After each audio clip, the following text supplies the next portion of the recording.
कल हम लोगों ने वेक्टर्स स्टार्ट किया था और जस्ट एक तरह से बस वेक्टर डिफाइन किया, कुछ टर्म्स पढ़ी वेक्टर की कि क्या वेक्टर होता है क्या नहीं होता है। और उसमें एक नई सी बात जो आ रही थी सामने, जो कई बार 9th-10th में बच्चा सोचता है कि नहीं बस डायरेक्शन होना अपने आप में सफिशिएंट है किसी चीज़ को वेक्टर कहलाने के लिए।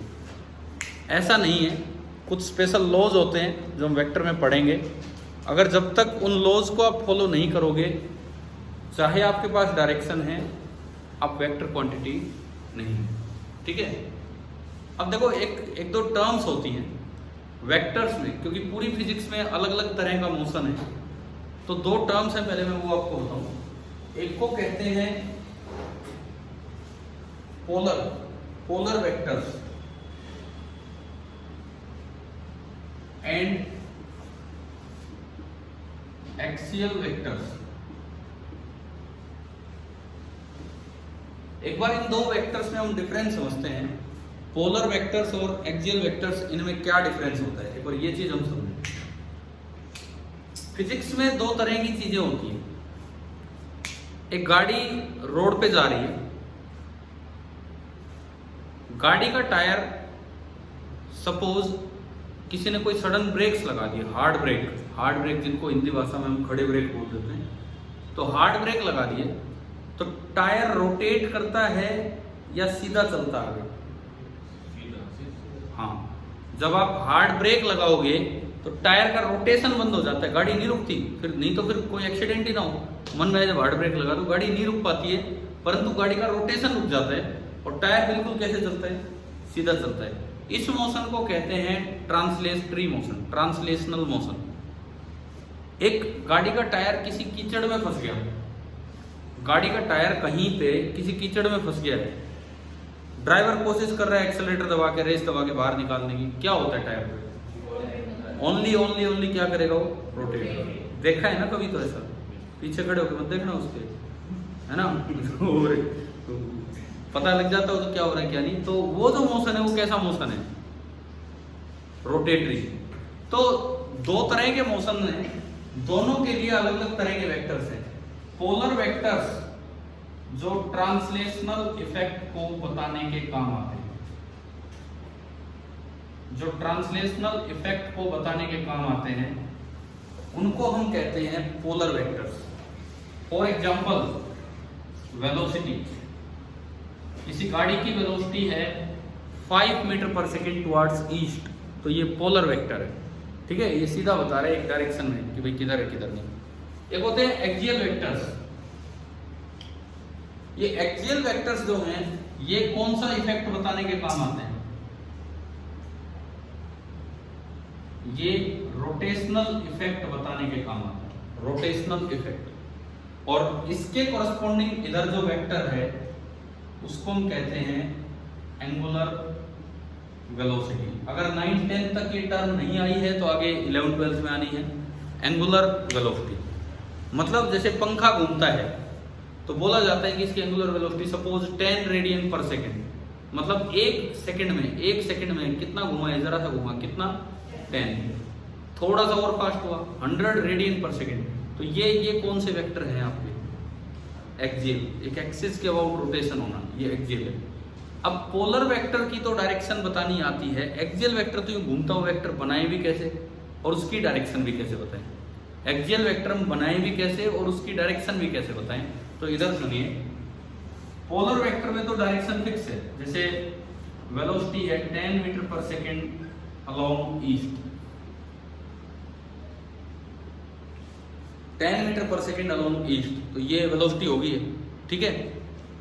एक्सियल वेक्टर्स में किस तरह से हम बताएं?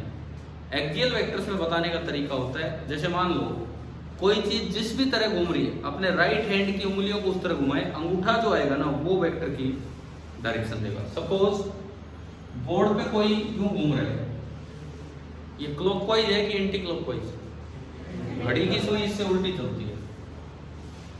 एक ये वाला मोशन है, ये कैसा है? अब एंटी क्लॉकवाइज वेक्टर की क्या डायरेक्शन बताएं और क्लॉकवाइज की क्या? तो राइट हैंड की उंगलियां घुमाओ, राइट हैंड की उंगलियां, अंगूठा किधर आया?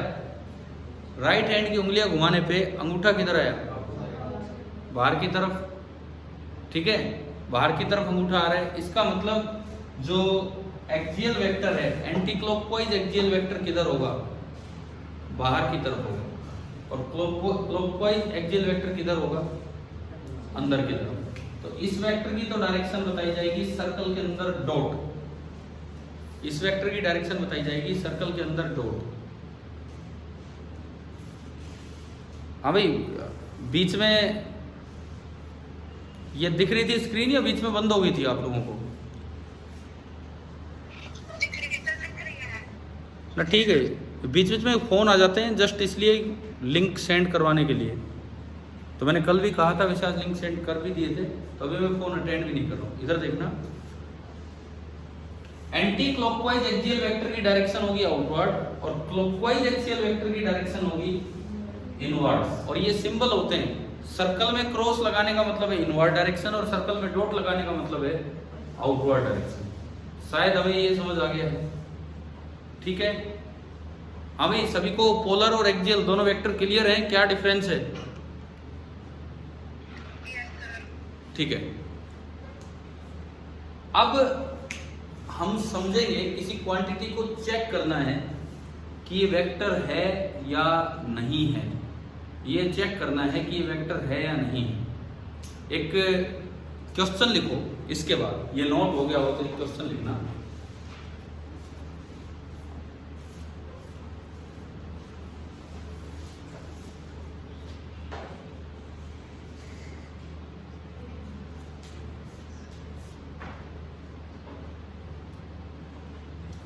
क्वेश्चन मैं बोर्ड पे लिखता हूं और आप उसका जवाब देने की कोशिश करें। Is angular displacement, angular displacement एक टर्म होती है, angle term. Is angular displacement a scalar और ए वेक्टर? एंगुलर डिस्प्लेसमेंट स्केलर होगा या वेक्टर होगा, ये आपको बताना है। मैं ही बताता हूँ, समझाता हूँ आपको, पहले लिख लीजिए।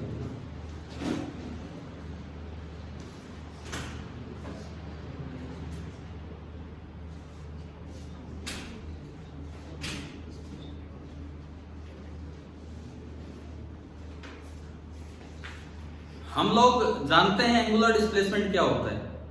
एंगल टर्न, जैसे कोई ये पेन है, ये पेन है, ये 10 डिग्री से टर्न हुआ, केवल 10 डिग्री से, तो ये एंगुलर डिस्प्लेसमेंट इधर है। अब इसकी डायरेक्शन क्या होगी? मान लो मैं बोर्ड पे दिखाऊं, बोर्ड पे ये पेन क्लॉकवाइज टर्न हुआ, तो इसकी डायरेक्शन क्या होगी? मैग्नीट्यूड तो 10 डिग्री है, डायरेक्शन क्लॉकवाइज टर्न हुआ तो इनवर्ड। अगर ये पेन एंटी क्लॉकवाइज टर्न हुआ, मैग्नीट्यूड 10 डिग्री और डायरेक्शन आउटवर्ड, इसका मतलब इसके पास डायरेक्शन है। अब सवाल ये है, डायरेक्शन ही ना हो जब तो वेक्टर हो ही नहीं सकता। अब डायरेक्शन है तो सवाल ये है कि क्या ये वेक्टर है या नहीं है, कैसे डिसाइड करें? पहली बात, एंगुलर डिस्प्लेसमेंट की डायरेक्शन है कि नहीं है, ये तो समझ आ गया है। अब कुछ लॉज होते हैं, सबसे बेसिक लॉ होते हैं कम्यूटेटिव लॉ। कम्यूटेटिव लॉ का मतलब है vector a plus b should be same as vector b plus a for a quantity to be called as a vector. ठीक है, पहला जो बेसिक सा लॉ होता है जो हमें चेक करना आना चाहिए, commutative law of vector addition होता है कि vector a plus b should be equal to vector b plus a, ताकि हम उस क्वांटिटी को क्या कह पाए, वेक्टर क्वांटिटी कह पाए। तो अब देखो, अब एक बड़े अच्छी सी एक्टिविटी होगी उसको समझने के लिए, एंगुलर डिस्प्लेसमेंट वेक्टर है या नहीं। स्टार्ट करें ना ये काम, समझ आ गया सवाल क्या है? Is angular displacement a vector और नॉट? तो इसके सॉल्यूशन में एक लाइन तो आप शुरू में लिख सकते हो कि इट हैज डायरेक्शन, इसकी डायरेक्शन तो होती है, it has direction so it may be a vector. Theta से इसे डिनोट कर लेते हैं, it has direction so it may be a vector। इसमें डायरेक्शन होती है, तो इसलिए इसे वेक्टर कह भी सकते हैं, नहीं भी। अभी हम चेक करते हैं। अभी जो बच्चे ऑनलाइन अभी जुड़े हुए हैं उसमें कुछ उस सेक्शन से भी हैं क्या जिनको मैं पढ़ाता हूं? बताओ एक बार कोई। ठीक है, वंशज, तो ये ढंग से इस सवाल का एवं ढंग से नोट कर लेना कि ये क्या है क्या नहीं। अच्छे से देख लो कैसे देखते हैं। देखिए सुनिए, सपोज मुझे एक रजिस्टर दिया गया, एक बेकार से रजिस्टर है, रजिस्टर नहीं सॉरी रजिस्टर। ये मैंने कोई रजिस्टर लिया, सिंपल अटेंडेंस रजिस्टर टाइप, ठीक है। इसकी थिकनेस ही ना के बराबर है, कोई बात नहीं। ये कोई भी एक रजिस्टर हमने लिया, रजिस्टर कह देता हूँ, रजिस्टर लगा हुआ। हाँ, ये कोई बुक से मिल गई ठीक ठाक। ये सुनो, एक बुक है, इधर थोड़ा कलर्ड पेज है, इधर व्हाइट पेज है, ठीक है। और अब मैं चेक करूंगा कि ये एंगुलर डिस्प्लेसमेंट वेक्टर है या नहीं है। कैसे, सुनिए। For theta to be a vector, for theta to be a vector, theta 1 plus theta 2 should be equal to theta 2 plus theta 1। इसका मतलब है that is it should follow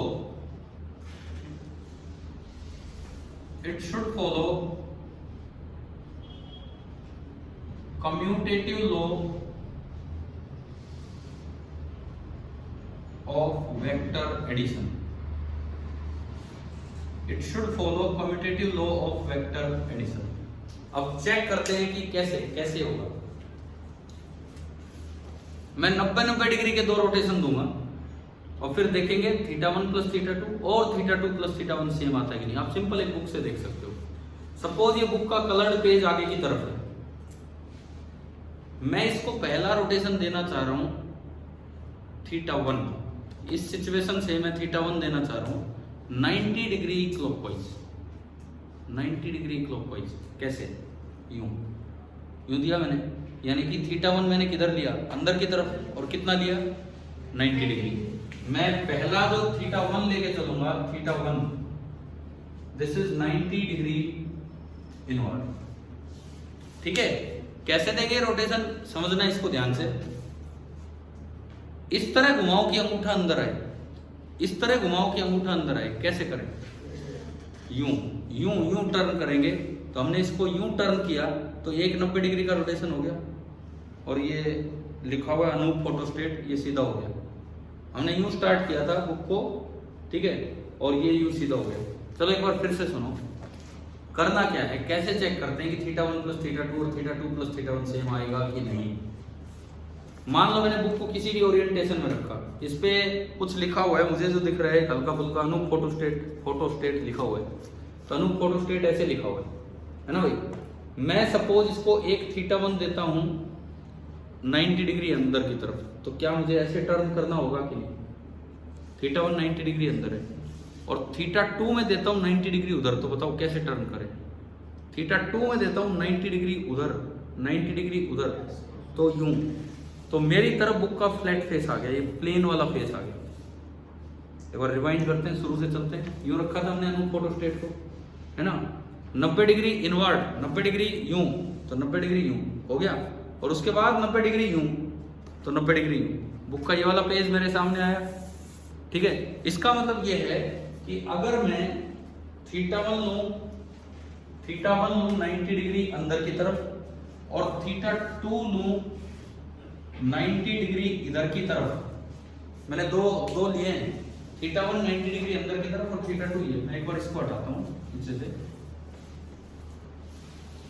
फिर से देख लो, ये चीज क्लियर हो जानी चाहिए। अनूप फोटोस्टेट 90 डिग्री इनवर्ड, 90 डिग्री इनवर्ड यूं घूम गया, और अब 90 डिग्री किधर, उस साइड। तो उस साइड करने के लिए मुझे यूं घुमाना होगा। तो क्या प्लेन वाला व्हाइट वाला पेज मेरी तरफ आ गया कि नहीं? दोबारा चलते हैं अनूप फोटोस्टेट पे। अगर थीटा 2 प्लस थीटा 1 भी वही प्लेन पेज मेरी तरफ कर दे, तो इसका मतलब चाहे थीटा 1 प्लस थीटा 2 करो, चाहे थीटा 2 प्लस थीटा 1 करो, दोनों की वैल्यू क्या है? सेम। तो कम्यूटेटिव लॉ को फॉलो कर रहे हैं तो it may be vector, it must be vector. ठीक है ना? चेक करते हैं दोबारा से। थीटा 2 बताओ पहले। थीटा 2, थीटा 2 आपको ध्यान है अभी अभी किया मैंने, ये है थीटा 2, तो ये लो भाई थीटा 2 हो गया, थीटा 2 हो गया। अब थीटा 1 ध्यान है, थीटा 1 कैसा था? ये था थीटा 1, ये था थीटा 1, ये लो दोबारा सुन दो, दोबारा देखो इधर यूं रखा था वो, ये नो फोटो स्टेट। थीटा 2 पहले टर्न किया मैंने, यूं आया, और फिर थीटा 1 अंदर की तरफ यूं आ गया। अब मैं इसकी तरफ देखूंगा और अगर मुझे वही प्लेन पेज दिखा तो इसका मतलब सेम चीज आ गई। क्या आया है क्या?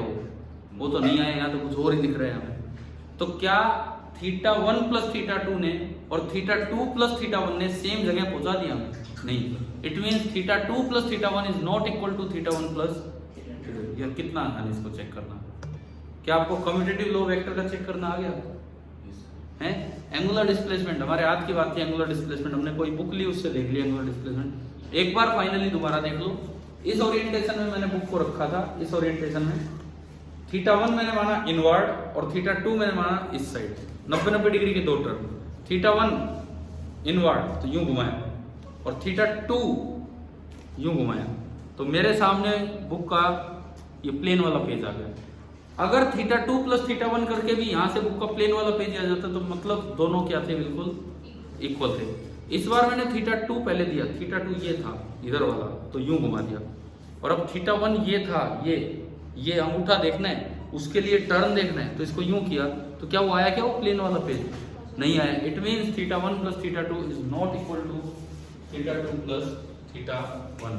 तो ये इक्वल नहीं है, इसका मतलब it is not following the commutative law of vector addition. So angular displacement is not a vector quantity. अब ये कोई भूल जाए, घर पे कॉपी किताब है, अपने आप प्रैक्टिस करके देखना कि कैसे टर्न देना है, अपने आप प्रैक्टिस करके देखना कि किस तरह से मैंने टर्न करनी है। तो इस पे लिख देना कि ऑल्दो, मतलब वो तो आपने लिखा ही है कि इट हैज ए डायरेक्शन, ये तो लिख लिया ना, but it is not following commutative law of vector addition, means ये इक्वल नहीं है। It is not following commutative law of vector addition, so it is not a vector, so it is not a vector। हाँ भाई आप लोग बताओ कितने बच्चों को ये समझ आ गया है?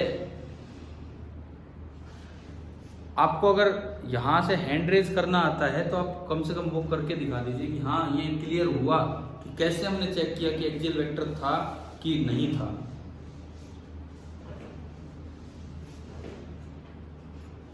एक, और अगर किसी को नहीं समझ आया तो दोबारा पूछ लीजिए, अभी तो मैं समझा दूंगा एज इट इज। चलो एक बार अपने वीडियो ऑन करना, एक बार अपने वीडियो ऑन करना, फिर ही मैं पूछूंगा आपसे।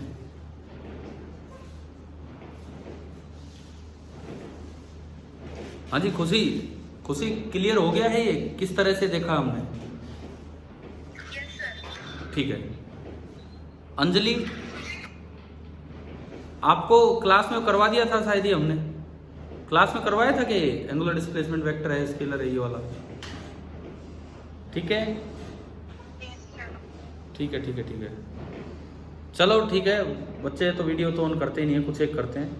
ठीक है भैया, आप अपना ऑफ कीजिए चाहे। चलिए हम आगे बढ़े। अब इसमें एक बड़ा स्पेशल पॉइंट है, एंगुलर डिस्प्लेसमेंट में एक बड़ा स्पेशल पॉइंट है जो आगे आने वाली फिजिक्स में हमारे काम आएगा जब फिजिक्स आगे बढ़ेगी। अगर एंगुलर डिस्प्लेसमेंट बहुत ही छोटा हो, अगर एंगुलर डिस्प्लेसमेंट बहुत ही छोटा हो, means D theta, D theta का मतलब होता है very very small, 1 degree 0.5 degree ये, या बिलो 5 डिग्री ये मान लो, डिग्री नहीं मतलब डिग्री में तो इतना ही, रेडियन में अपने आप काफी छोटा हो जाएगा।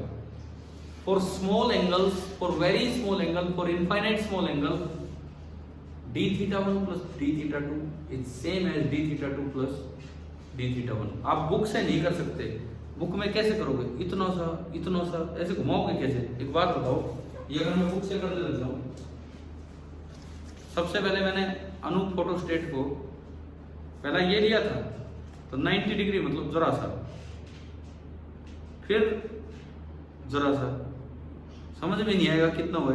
अगली बार कोई कहेगा पहले जरा सा यूं फिर जरा सा यूं, अरे तो यूं तो पता ही नहीं लगता, बुक में तो हमें हमेशा ही क्या लगेगा, और पता नहीं लग रहा का मतलब ये है कि दोनों की वैल्यू क्या आ रही है, बिल्कुल सेम आ रही है। परंतु इसका भी अपना एक मैथमेटिक्स है, इसका भी अपना एक मैथमेटिक्स है। फिर कभी, आज नहीं फिर कभी हम वो चीज प्रूव करेंगे, आप खुद ट्राई कर सकते हो, नहीं तो आगे आने वाली फिजिक्स जब सर्कुलर मोशन में जाएंगे तो हम ये सीख पा रहे होंगे। इसके साथ ये पॉइंट लिख लेना कि very small angular displacements, very small angular displacements bracket में डी थीटा बहुत छोटा, very small angular displacements follow commutative law,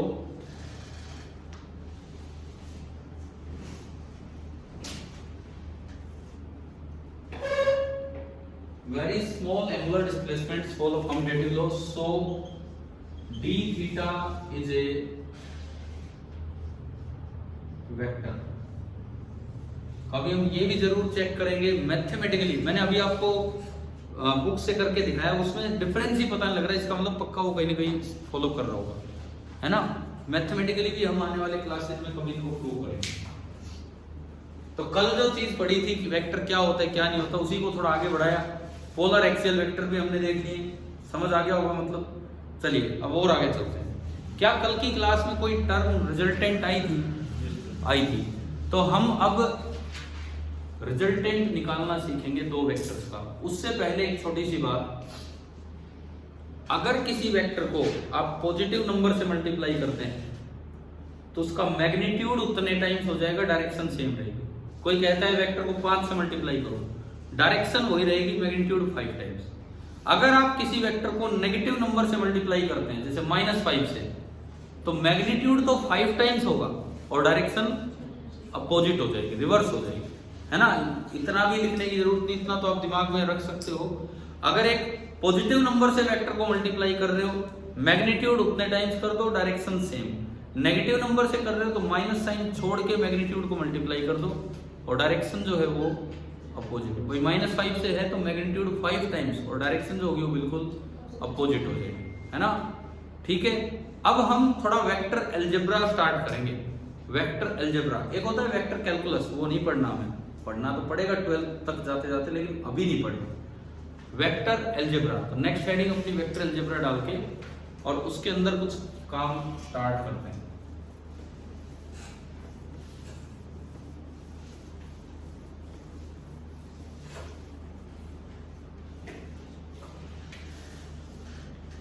इसके अंदर शुरुआती काम है एडिशन ऑफ 2 वेक्टर्स। सबसे पहले हम 2 वेक्टर्स को ऐड करना सीखें।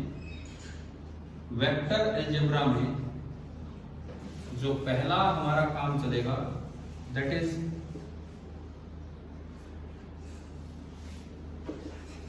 Addition of 2 vectors. Addition of 2 vectors, कोई भी 2 वेक्टर आपको दिए हैं, जैसे ये कोई वेक्टर ए है और ये कोई वेक्टर है बी, और हमें बताया गया है कि theta is the angle between vector A and vector B. Theta is the angle between vector A and vector B. मैंने कल आपको वेक्टर्स को सेम ऑर्डर और अपोजिट ऑर्डर में लिखना सिखा दिया था, है ना। और उसमें हमने देखा था कि सेम में रखो, अपोजिट में एंगल तो जो है वो है, बता दिया था। वो थोड़ा सा समझ आ गया होगा या नहीं? ध्यान है, ठीक है। अब देखो, आप इन 2 वेक्टर्स को सेम ऑर्डर में रख के भी जोड़ सकते हो। जुड़ के जो आएगा उसको नाम दिया जाता है रिजल्टेंट वेक्टर, आर से डिनोट करते हैं। इन दोनों ने मिलके जो काम किया वो अकेला वही काम कर देगा। आप इन दोनों को अपोजिट ऑर्डर में रख के भी ऐड कर सकते हो, रिजल्टेंट बिल्कुल सेम आएगा। पहले मैं रख के दिखाता हूं। एक बार मैं इनको रखूंगा सेम ऑर्डर में, और एक बार मैं इनको रखूंगा कैसे में, अपोजिट ऑर्डर में। एक बार हम रखेंगे सेम ऑर्डर में, एक बार हम रखेंगे अपोजिट ऑर्डर में। कल ही पढ़ा था ना, सेम ऑर्डर में रखने का क्या तरीका होता है, एक के हेड पे दूसरे की टेल। पर टेल रखने का ये तरीका नहीं कि इसको पकड़ लाए यही खींच दिया, ऐसे नहीं। वेक्टर को बिना घुमाए फ्रीली आप ट्रांसलेट कर सकते हैं। देखो जैसे मैंने ए बनाया, ए, ये मैंने ए एज इट इज उठा के रख दिया, दिस इज वेक्टर ए। यहां भी मैंने ए एज इट इज उठा के रख दिया, दिस इज वेक्टर ए। अगर आप बी को सेम ऑर्डर में रखना चाहते हैं तो बी को उठा के यहां ले,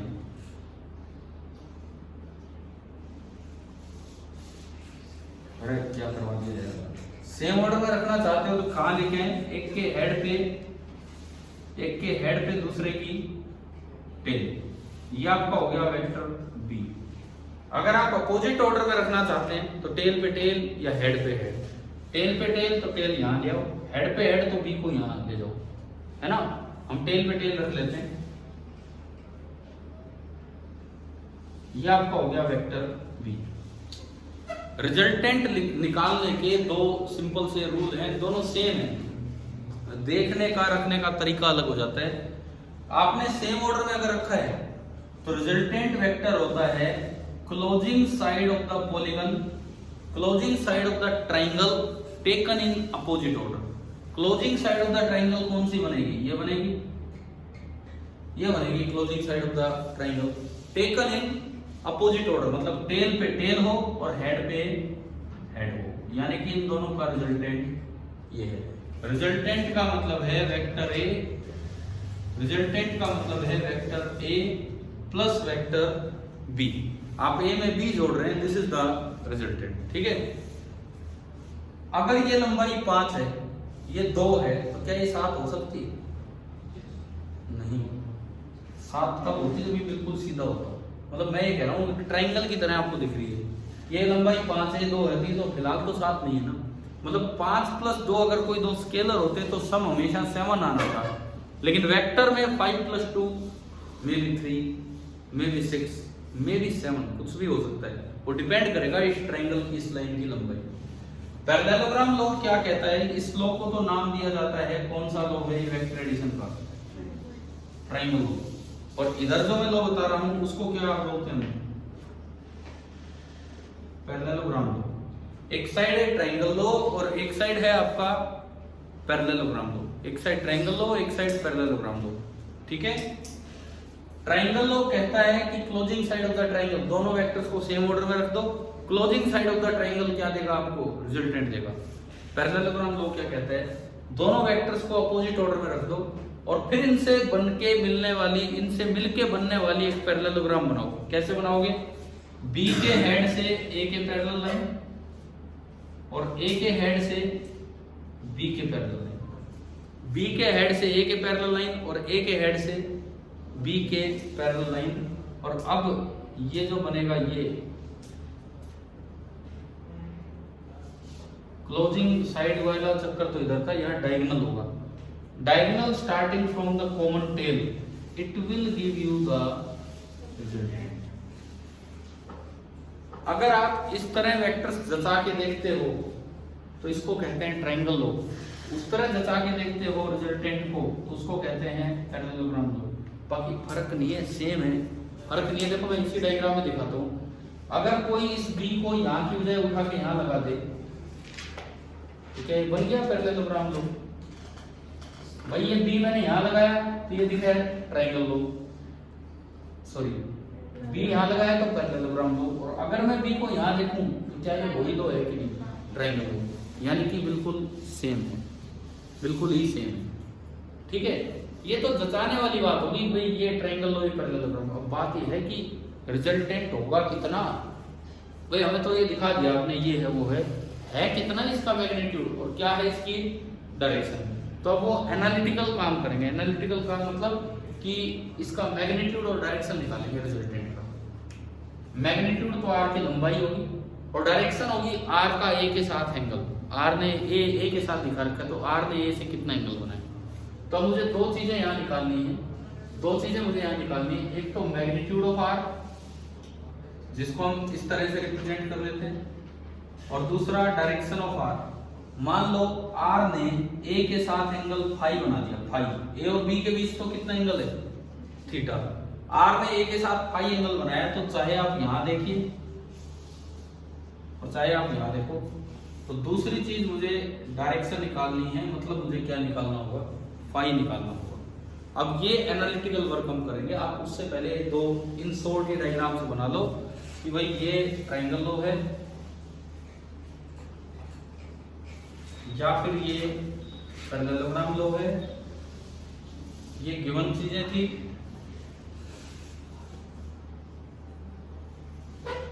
और ये हमें निकालना है, टू फाइंड।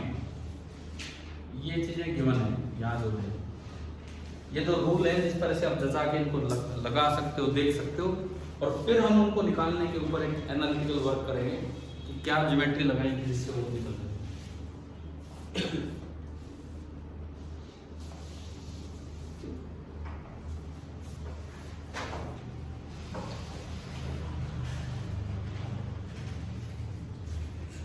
इस क्लास में, ऑनलाइन क्लास में, कुछ ऐसे बच्चे हैं जिन्होंने पढ़ानी है और कुछ ऐसे भी बच्चे हैं जो अपना रिवीजन कर रहे हैं। तो समझ तो आ रहा है ना सभी को? ठीक है, मैं आपको एक काम देता हूँ। मैंने आज जैसे आपको समझाया, एंगुलर डिस्प्लेसमेंट कैसी क्वांटिटी है, स्केलर या वेक्टर? स्केलर। और उसमें मैंने एक पॉइंट बताया कि for very very very small means d theta it becomes vector. Practically तो मैंने वो दिखा दिया क्या है, कुछ होता ही नहीं उसमें, तो पता ही नहीं लगता है हाँ बिल्कुल सेम। आप एक बार कोशिश तो करो मैथमेटिकली, मतलब क्या दिमाग में आता है, कैसे आप प्रूव करेंगे मैथमेटिकली कि d theta 1 plus d theta 2 is same as d theta 2 plus d theta 1। Starting ही कैसे करें? ऐसा तो है नहीं कि उसका कोई प्रूफ नहीं है, बिल्कुल है।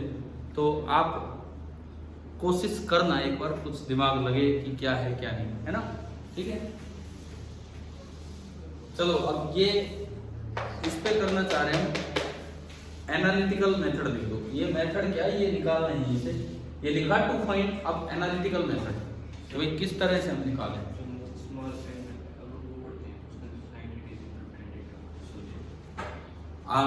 अगर आप वो प्रूव करना चाहें घर से, तो मैं भी कुछ छोटे अप्रोक्सीमेशंस की जरूरत पड़ेगी। For small angles sine theta को आप क्या लिख सकते हो, टेन थीटा को आप क्या लिख सकते हो, कोस थीटा को। तो मैं बहुत ज्यादा आप पे बर्डन नहीं डाल रहा हूँ, आप ट्राई कर लेना, रफली ट्राई कर लेना, नहीं हो तो मैं करवाऊंगा फिर, है ना? क्या कैसे होता है, कैसे एक होमवर्क दिया आपको करने के लिए।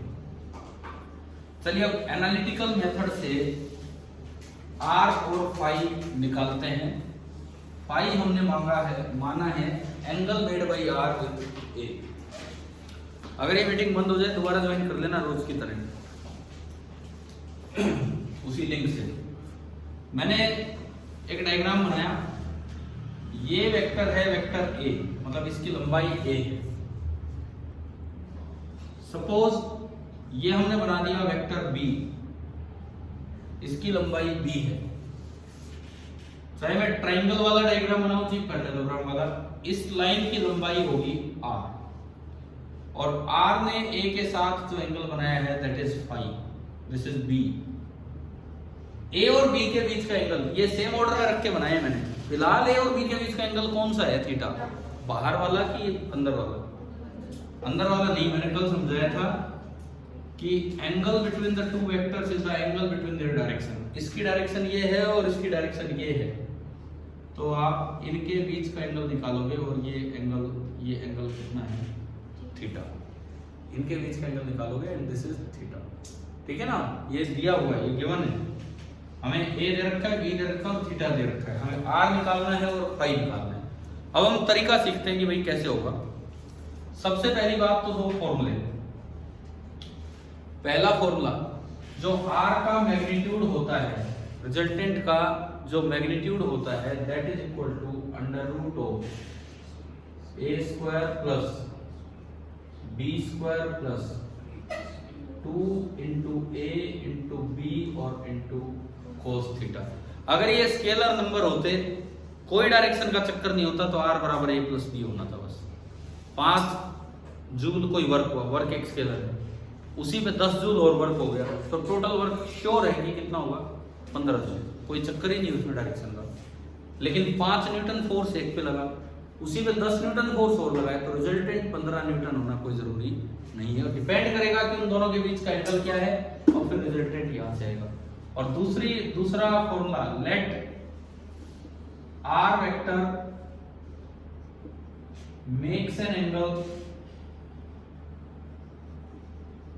Phi with A. Let R vector makes an angle phi with A. अगर आर वेक्टर ए के साथ फाई एंगल बनाता है, तो दूसरा हमारा फॉर्मूला होता है टेन फाई। ए के साथ अगर एंगल है तो बी का मैग्नीट्यूड लीजिए, बी साइन थीटा अपॉन ए प्लस बी। ये ए और बी के मैग्नीट्यूड है जो विदाउट साइन आ रहे हैं। सबसे पहली बात तो हमें फॉर्मूले याद हो,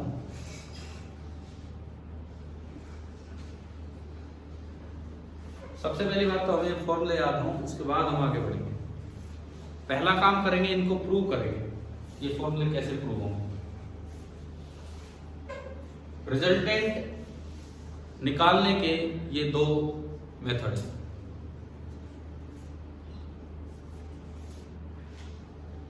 एक मैग्नीट्यूड और एक डायरेक्शन।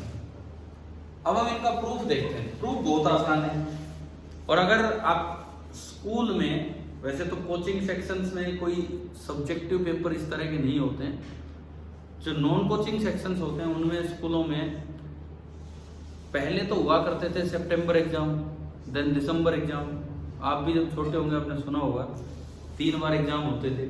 अब तो सिस्टम ही चेंज हो रहा है, अब तो प्रेयर ही नहीं होती, कई तरह के सिस्टम हो रहे हैं। तो सितंबर एग्जाम हो रहे हैं क्या आजकल? सितंबर एग्जाम वही जैसे आप लोग 10th करके आए हो, क्या स्कूलों में सितंबर नाम से कोई एग्जाम होते थे क्या? सितंबर एग्जाम नहीं। तो पहले तो हुआ करते थे 3 बार, और तीसरे एग्जाम को कहते थे पक्के पेपर। मतलब हम तो ये भी बोलते थे भाई वो पक्के पेपर है और ये 2 कच्चे पेपर है। लेकिन अब तो सारे ही कच्चे पेपर हैं। आप फेल भी हो जाओ तो भी आप अगली क्लास में हो जाते हो, सारे कच्चे पेपर होते हैं। तो 12th और 10th में ऐसा नहीं होता। अब सुनिए इधर, तो उन एग्जाम्स में इनके प्रूफ आ जाते हैं, बट प्रूफ समझना बहुत आसान है। क्या करना है? कुछ नहीं करना है। यहां से इस पे आप एक परपेंडिकुलर डाल दो, इस लाइन पे आप एक परपेंडिकुलर डाल दो। ये लेंथ कुछ मैंने x मानी, और ये वाली लेंथ मैंने जो थोड़ी सी दिख रही है इसमें वो मान ली y। ये लेंथ x और ये वाली लेंथ है y, ठीक है। इस ट्राइंगल में एक कोस थीटा लगाओ और एक साइन थीटा लगाओ। इस वाली ट्राइंगल में अगर मैं कोस थीटा लिखूं, cos theta base upon hypotenuse x upon b, तो मेरे पास x निकल के आया b इंटू कोस थीटा, जो मैं आगे तक यूज करूंगा। अगर मैं इसी ट्राइंगल में साइन थीटा लिखूं, साइन थीटा क्या होगा? Perpendicular upon hypotenuse y upon b, तो यहां से जो y निकल के आया that is b sine theta, जो हम आगे के लिए यूज करेंगे। तो एक बार हमने इस डायग्राम से x निकाल लिया और y निकाल लिया, ठीक है। अब मुझे ये r की लंबाई चाहिए। पहले वाला प्रूफ में कर रहा हूं, r की लंबाई। इस बड़ी वाली ट्राइंगल में देखो, क्या ये राइट एंगल ट्राइंगल है? राइट एंगल ट्राइंगल के लिए पाइथागोरस ने बड़ी अच्छी थ्योरम दी थी, है ना। तो पाइथागोरस थ्योरम, और मुझे लगता है छोटी क्लास से ये पढ़ना स्टार्ट कर देते पाइथागोरस वाली को। तो बताओ, पाइथागोरस थ्योरम आपने लगाई, r का स्क्वायर बराबर ये पूरी साइड a प्लस x का स्क्वायर और प्लस y का स्क्वायर। शायद सबको ओहो मीटिंग कई करते हैं स्टार्ट दोबारा से।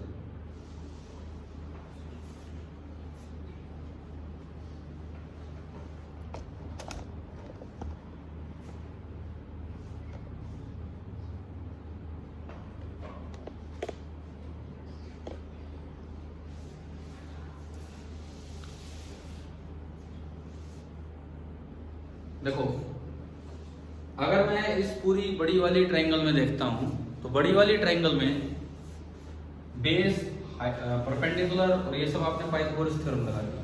एक्स और वाई की वैल्यू मेरे पास है, मैं इसमें पुट करूं, एक्स और वाई की वैल्यू मैं इसमें पुट करूं तो a प्लस एक्स की जगह क्या आएगा, b cos थीटा, और y की जगह क्या आएगा, b sin थीटा। आप होल स्क्वायर खोल दीजिए, आप होल स्क्वायर खोल दीजिए तो a plus b cos theta का स्क्वायर, a का square plus b square cos square theta plus 2ab cos theta, और अगली टर्म है b square sin square theta. अगर मैं इन दोनों में से क्या कॉमन आ रहा है इन दो टर्म्स में, और b स्क्वायर कॉमन आते अंदर बचेगा sin square theta plus cos square theta, और sin square plus cos square is 1, तो वो होते ही ये बन गया a square plus b square and plus 2ab cos theta, और ये तो आपका r स्क्वायर आया, और अगर ये r स्क्वायर आया तो r क्या हो जाएगा इसका अंडर रूट, अगर ये पूरा r स्क्वायर आ गया तो r इसका अंडर रूट हो गया। देखो हमने पहले फॉर्मूले लिखे, फिर उनको प्रूव कर रहे हैं, फिर उनको यूज करेंगे कि कैसे यूज होंगे। पहला प्रूफ हो गया, अब आप tan फाई, और देखिए यहाँ से डायरेक्ट ही दिखेगा कि राइट एंगल ट्रायंगल से tan फाई कैसे आएगा।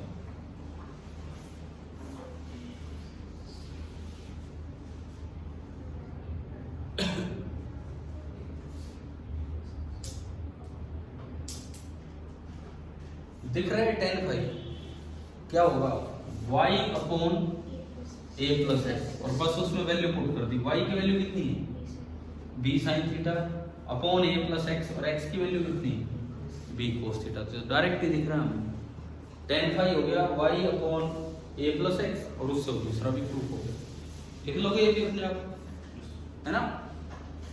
तो हमें दो वेक्टर्स को ऐड करते समय जो फॉर्मूले बन रहे हैं वो प्रूव करने आ गए। अब हम देखेंगे कि ये सवालों में कैसे यूज होगा, उस चीज पे हम चलेंगे।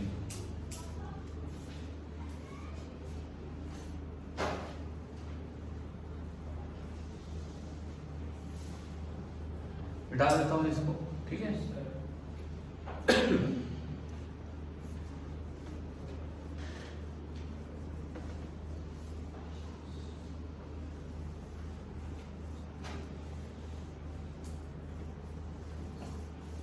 सबसे पहली बात, जैसे ये क्वेश्चन आ जाए कि ये ब्लॉक है, मास कुछ भी m है,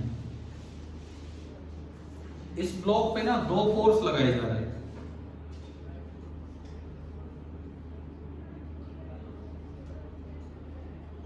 एक फोर्स इधर लग रहा है F1 10 न्यूटन, न्यूटन यूनिट होती है फोर्स की,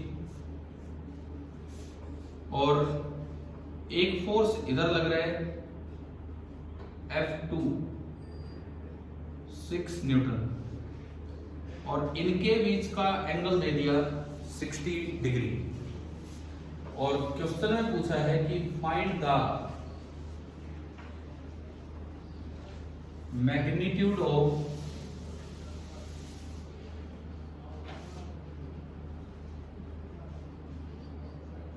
रिजल्टेंट ऑफ